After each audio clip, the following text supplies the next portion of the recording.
किसी जंगल में एक सियार रहता था। एक बार भोजन के लालच में वह शहर चला आया। शहर के कुत्ते उसके पीछे पड़ गए।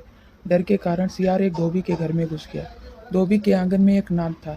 सियार उसी में कूद गया, जिससे वह पूरी तरह नीले रंग में रंग गया। कुत्तों ने जब उसका नीला शरीर देखा तो उसे कोई विचित्र और भयानक जंतु समझकर भाग खड़े हुए। सियार मौका पाकर निकला और सीधे जंगल में चला गया। नीले रंग वाले विचित्र पशु को देखकर शेर और बाघ तक उससे भयभीत हो गए। वे इधर उधर भागने लगे। धूर्त सियार ने सबको भय से व्याकुल जानकर कहा, भाई तुम मुझे देखकर इस तरह क्यों भाग रहे हो? मुझे तो विधाता ने आज स्वयं अपने हाथों से बनाया है। जानवरों का कोई राजा नहीं था, इसलिए ब्रह्मा ने मेरी रचना करके कहा, मैं तुम्हें सभी जानवरों का राजा बनाता हूँ। तुम धरती पर जाकर जंगली जंतुओं का पालन करो। मैं ब्रह्मा के आदेश से ही आया हूँ। नीला जानवर उन सबका स्वामी है।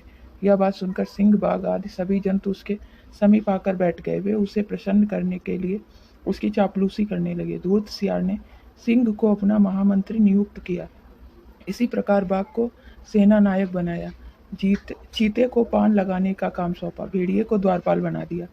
उसने सभी जीव जंतुओं को कोई न कोई जिम्मेदारी सौंपी, लेकिन अपनी जाति के सियारों से बात तक न की।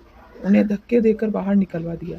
सिंह जात आदि जंतु जंगल में शिकार करके लाते और उसके सामने रख देते थे। सियार स्वामी की तरह मांस को सभी जीवों में बांट देता था।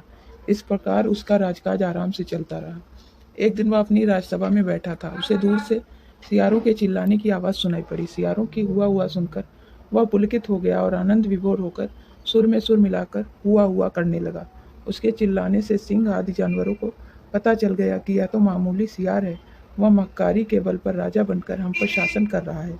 वे लज्जा और क्रोध से भर गए और उन्होंने एक ही प्रहार से सियार को मार डाला। इसलिए कहा गया है कि आत्मीय जनों को कभी नहीं छोड़ना चाहिए। धन्यवाद।